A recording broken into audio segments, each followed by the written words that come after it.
நீங்கள் பார்த்துக் கொண்டிருப்பது உங்கள் விஜய். இந்த ரவுண்டோட பேர் என்னன்னா சிரிச்சா போச்சு. வாய் விட்டு சிரித்தால் நோயெல்லாம் போச்சு. ஆனா இங்க அப்படி கிடையாது. நீங்க வாய் விட்டு சிரிச்சீங்கன்னா உங்க பாயிண்ட்ஸ் எல்லாம் போச்சு. ஃபர்ஸ்ட் ஒரு காமெடியன் வந்து பெர்ஃபார்ம் பண்ணுவாரு. அதுல நீங்க வந்து சிரிக்கவே கூடாது. அப்படி நீங்க ஃபர்ஸ்ட் பெர்ஃபார்மன்ஸ்லயே சிரிக்காம நாங்க தான் திறமைசாலி அப்படின்னு உட்கார்ந்துருந்தீங்கன்னா நாங்க அப்படியே உங்களை விட மாட்டோம். இன்னொரு பெர்ஃபார்மன்ஸ் வரும் உங்களுக்காக. உங்களை சிரிக்க வைக்க போற அந்த காமெடியன் யாரு அப்படின்றத இது வந்து லெஃப்ட்ல இருந்து பார்க்கலாம்.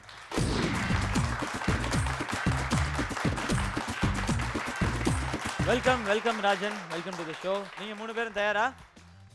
ராஜன், உங்களுக்கான நேரம் ஆரம்பிக்கிறது. கிரிக்கெட் பிளேயர்ஸோட பாடி லாங்குவேஜ் பண்ணலான்னு இருக்கேன். ஃபர்ஸ்ட் வந்து நம்ம ராகுல் டிராவிட் சாரோட பாடி லாங்குவேஜை பார்க்கலாம்.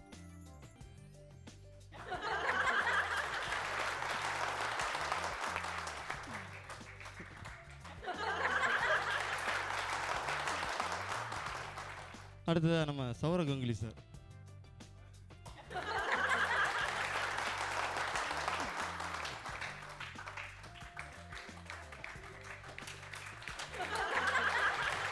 அடுத்ததாக நம்ம தோனி.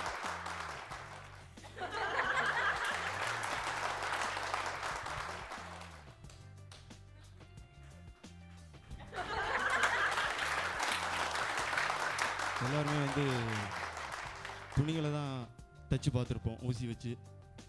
ஒரு டிஃப்ரெண்ட்டாக வாயை தச்சிருந்தா எப்படி இருக்குன்னு பார்க்கலாம்.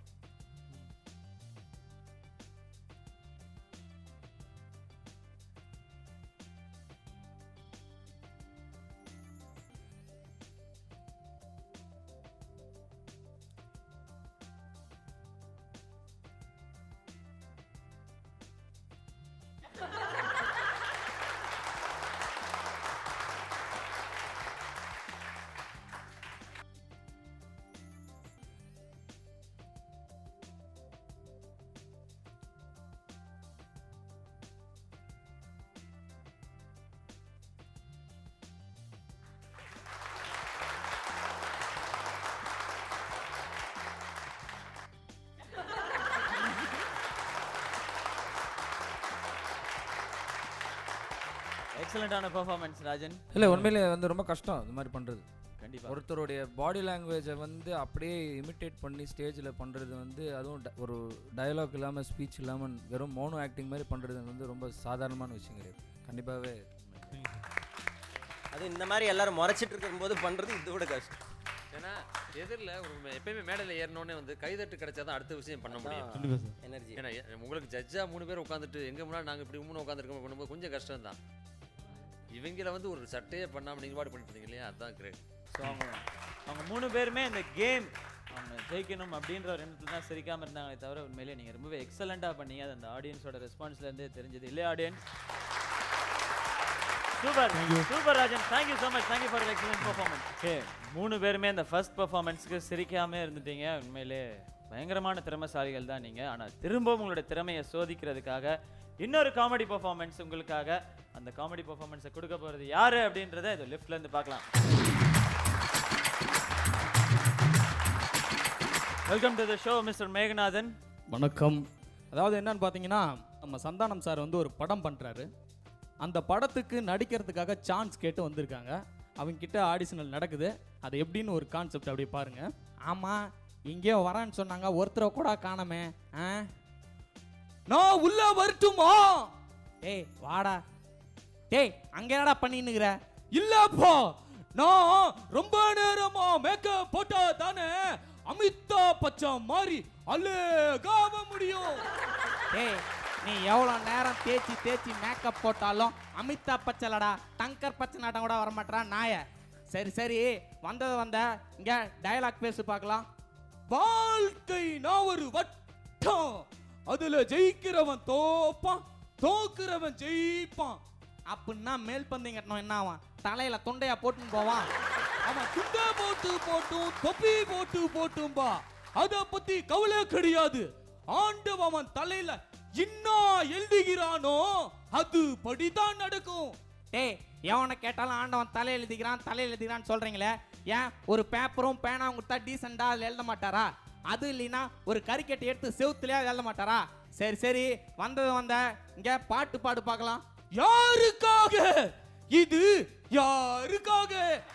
ஏய் இது செட்டுக்கார மைக்கு, இத புடிச்சின்னு யாருக்காகன்னு சொல்லுங்கறியா? டேய் புது பாட்டா பாடுறா.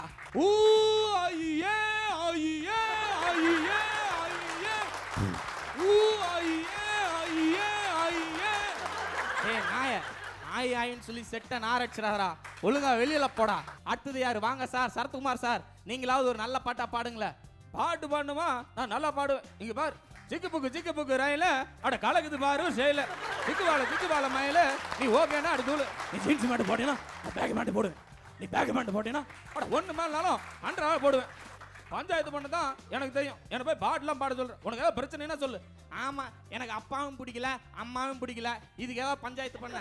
இவா அம்மா அப்பானா என்னன்னு தெரிஞ்சுக்கா. நிலாவை காட்டி சோறு எடுத்து அம்மானா கலாவை காட்டி சைட்டு இருந்து கொப்பாடா. அதனால அப்பனே ஆத்தாலையும் கண்களும் வச்சுக்கணும். உளிப்படாத எந்த கல்லும் சிலையானது சரித்திரம் கிடையாது. அதே மாதிரி பல்லு விளக்காத எந்த பல்லும் நாராம இருக்காது. நல்லா சிரிக்கணும். அதை வேற சொல்லிட்டு போறேன். நான் வரேன். வாங்க சார், கேப்டன் சார் வாங்க சார். அதாவது நான் எடுக்க போற படத்துல சானியா மிர்சா அவங்க தான் வந்து ஹீரோயின். அவங்கள வந்து லவ் பண்ற மாதிரி இங்கிலீஷ்ல நீங்க ஏதாவது பேசணும் sir. Dear Sania Mirza, when I saw you I had to love. Without seeing you I can't able to eat. பாத்து அட அத்தம்புல என்னால குளிக்க கூட முடியல. 1 year before the girl name was Bargana. She was proposed to me but I rejected her love because she was a Pakistani girl. One important news pulla Sania. Hereafter, don't put the small cut to pulla because everybody seeing you pulla. My heart was totally damaged pulla. You was lovingly, you was sincerely, you was Ganguly. Finally, Aya kada Italy. Sir என்ன sir இப்படி பாடிட்டு போயிட்டீங்க? அடுத்தது யாரு? வாங்க sir, Vinu சக்கரவர்த்தி sir. நான் தான் வரல, அப்புறம் எதுக்கு சக்கரை பொருத்தின்ட்டு என்ன கான்செப்ட் நான் பேசணும் சார்? அதெல்லாம் ஒண்ணும் இல்ல. நம்ம சானியா மிர்சாவுக்கு லவ் லெட்டர் எழுதணும். அடி செருப்பால. டேய் சானியா மிர்சா என் பொண்ணு மாதிரி, அதுக்கு போய் லவ் லெட்டர் எழுத சொல்றியே, இது நல்லா இருக்கா? இங்க பாரு, அப்படியே அல்லையில எதிச்சு மெதிச்சேன்னு வச்சுக்கோ, அல்லெலும்பு நொறுங்கி போயிடும். ஆமா, அல்லையில வச்சா அல்லெலும்பு தான் நொறுங்கும். அது நொறுங்காது என்ன கபாலமா நொறுங்கும். சார் நீங்க கிளம்புங்க சார், நான் வரேன் சார். முதல்ல ஐபிஎச் எடுத்துட்டு அதுக்கப்புறம் ஸ்லோவாக பண்ணுறது ரொம்ப கஷ்டம். அசோகன் சார் மாதிரி இருக்கும், ஆனால் அது கொஞ்சம் பேஸில் இருக்கும். அந்த கத்தலை எடுத்துட்டு திருப்பி சந்தானத்துக்கு வரதெல்லாம் கஷ்டம். ஏன்னா சந்தான வாய்ஸ் வந்து ரொம்ப தின்னாக இருக்கும். இதை எடுத்துட்டு நீங்கள் அது வந்து ரொம்ப கஷ்டம். நீங்கள் ஒவ்வொரு விஷயம் பண்ணும்போது அவங்க எல்லாரும் சேர்ந்து கைதட்டினாங்கல்ல, அதுதான் வெற்றி. உண்மையிலேயே பிகாஸ் வாய்ஸஸ் பண்ணுறது, அதுவும் கேட்காத நிறைய வாய்ஸஸ் பண்ணீங்க புதுசா. எக்ஸலன்ட், நல்லா இருந்துச்சு, ரொம்ப நல்லா இருந்துச்சு. தேங்க்யூ ஸோ மச் மேகநாதன், நன்றி. தேங்க்யூ. 3 பேருமே திறமையான நடிகர்கள் அப்படின்னு நீங்கள் வந்து இப்போ ஒரு முத்திரையே குத்தியிருக்கீங்க. ஏன்னா லைட்டாக கூட சிரிக்கல. 2 பெர்ஃபார்மன்ஸ் பார்த்து உண்மையிலே அது ரொம்ப பெரிய விஷயம். இன்னொரு சந்தோஷமான விஷயம் என்னன்னா, நீங்கள் 3 பேருமே உங்களோட பாயிண்ட்ஸை தக்க வச்சிருக்கீங்க.